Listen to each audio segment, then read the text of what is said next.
Los que creyeron que sembrando mentiras y calumnias por doquier iban a desacreditar a nuestro pueblo, se equivocaron.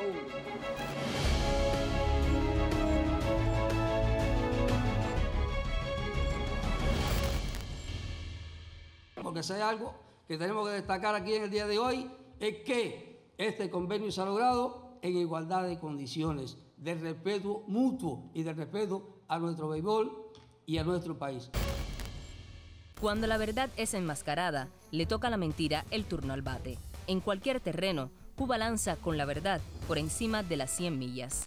No se puede hablar de la historia del béisbol cubano si no se habla de la relación del béisbol en Cuba con los Estados Unidos.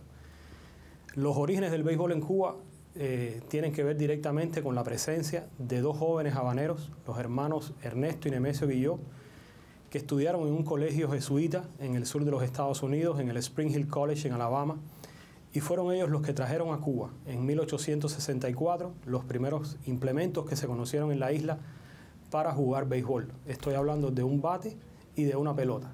En el siglo XIX no se van a producir vínculos organizativos, vínculos institucionales entre el béisbol que se empieza a jugar en Cuba de manera organizada y el béisbol de los Estados Unidos por una razón. Y es que el béisbol cubano del siglo XIX es eminentemente un deporte amateur. Es un deporte practicado por las clases altas de la sociedad y está estrictamente prohibido cualquier tipo de práctica profesional. Y ya en los Estados Unidos, desde 1876, que surge la llamada en ese momento Asociación Nacional, que es el antecedente de lo que hoy llamamos la Liga Nacional y que por esa razón se le conoce con el nombre del viejo circuito, ya era una liga profesional. En el siglo XX, la mayor parte del béisbol cubano se vuelve de carácter profesional. Se establecen vínculos organizativos con su par de los Estados Unidos y a inicios de la centuria llegan a Cuba importantes equipos de las grandes ligas para realizar entrenamientos de primavera y juegos de exhibición con los dos principales conjuntos de la isla en el momento, La Habana y Almendares. Pero aquí suceden dos cosas. En primer lugar, cuando un equipo cubano, en ese momento estoy hablando del año 1908, 1909, 1910, derrota a un equipo norteamericano, y ese es el momento estelar de José de la Caridad Méndez. Comienza la gran leyenda de Méndez como el gran pitcher capaz de propinarle 45 escones seguidos a equipos de las grandes ligas. Ahí se produce un fenómeno de exacerbación del sentimiento patriótico y del sentimiento nacionalista. En 1920 visita Cuba la gran estrella de las grandes ligas en ese momento, Baby Ruth, quien desarrolla varios partidos en La Habana.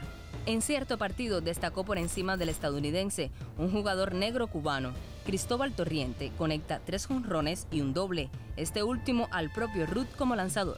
Y también comienzan a insertarse algunos jugadores cubanos, blancos por supuesto, y los pioneros son Rafael Almeida y Armando Marzans, en equipos de las grandes ligas. Y comienza a haber una presencia, primero muy minoritaria, y ya a partir de los años 40, verdaderamente mayoritaria, y cuando ningún otro equipo de la cuenca del Caribe, ni Venezuela, ni México, ni la República Dominicana, soñaban con tener jugadores en grandes ligas, Cuba ya tenía decenas de jugadores en ese béisbol.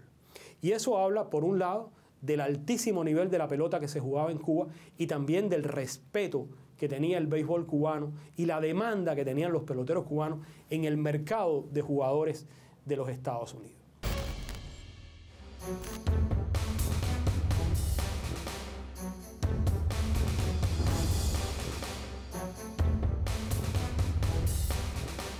Es además la antesala de la firma del pacto que da origen, que da inicio a las Series del Caribe en 1949 y cuyo origen está en La Habana, porque empiezan a nuclearse un grupo de países en una federación de béisbol del Caribe que también está regida por las normas de ese pacto de 1947, y eso es lo que explica que hasta el día de hoy la Serie del Caribe y la organización que la dirige es subsidiaria de las grandes ligas de Estados Unidos. ¿Cuál es el hecho que cambia radicalmente esta situación? La Revolución Cubana de 1959. Aunque es justo decir que no fue así desde el principio.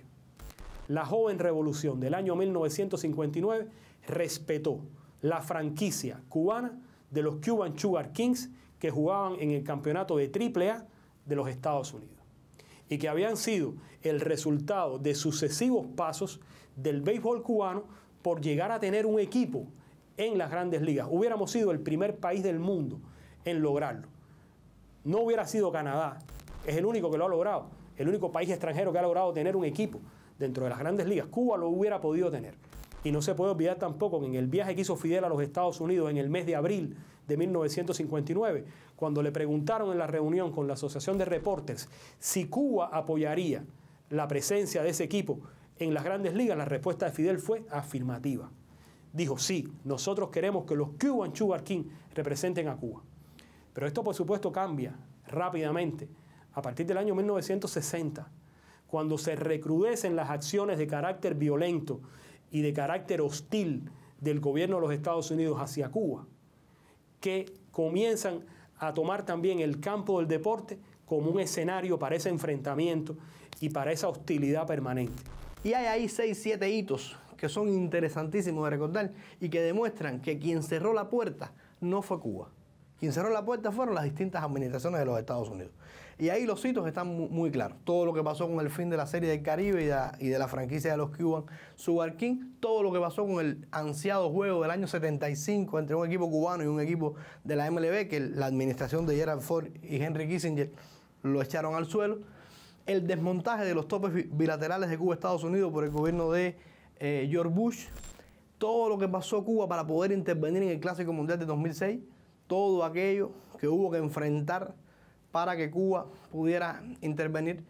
Y ante cada uno de esos ejemplos, la contraparte norteamericana siempre fue, y no la deportiva, sino la política, la que puso siempre los mayores obstáculos. Esto es la lomita. Le tiraba a Rolling. Buena bola. Por encima de tercera. Tuve para Cepeda.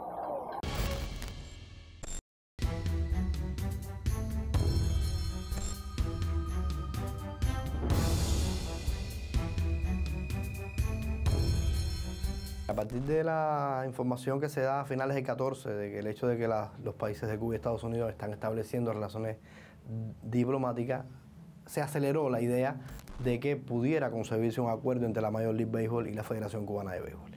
En la prensa, a nivel de prensa, la primera aparición del tema en la prensa tiene que ver con una visita que realiza el entonces presidente del INDER a Estados Unidos, acompañado por Antonio Castro, vicepresidente de la Federación Cubana y funcionario directivo también de la Confederación Mundial de Béisbol y Softball. Ese tema, que era una visita limitada, vamos a decir que clasificada, tiene repercusión y aparece en la prensa.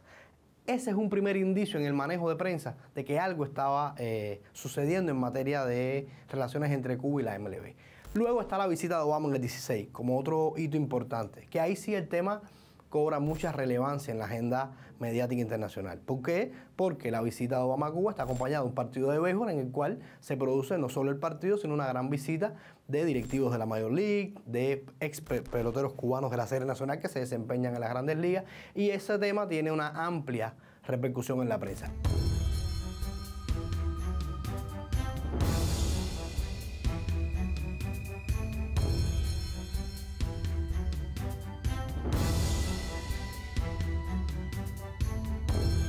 Y el comisionado Rob Manfred establece muy claramente el deseo de establecer un convenio justo, un convenio importante entre la MLB y su contraparte cubana, en este caso la Federación Cubana. Este es el camino legal, el camino seguro del cual siempre hemos soñado para sus hijos, para sus familiares, que nuestros atletas puedan ser contratados en cualquier liga perteneciente a la MLB. Hace aproximadamente 2 años y medio se hizo muy evidente el tráfico de peloteros cubanos que circulaban a través de terceros países hacia la liga estadounidense. En ese momento surgió una investigación del Departamento de Justicia que vinculó a la organización de las grandes ligas con el tráfico que incluso tenía algunos jugadores que habían pasado por importantes cárteles en nuestra región, como el cártel de los Zetas en México, y eso afectó sin lugar a dudas la imagen que tenía las grandes ligas y su vinculación al tráfico de peloteros cubanos. O sea, había una fortaleza adicional en el sistema competitivo cubano que permitía que los peloteros cubanos arribaran a su edad profesional con mucha calidad desde el punto de vista deportivo, pero también desde el punto de vista educativo, instructivo, educacional. Todo ello motivó el interés de las grandes ligas en comenzar la negociación de un acuerdo con Cuba. Se dio la oportunidad en el año 2016 de sentarnos a conversar y ahí logramos un mandato que ha permitido o que permitió comenzar la negociación de este acuerdo que culminó, como usted conoce, el 19 de diciembre del 2018. Esto es un reconocimiento a nuestro béisbol. Esto es un reconocimiento a la calidad y a la virtuosidad de nuestros jugadores.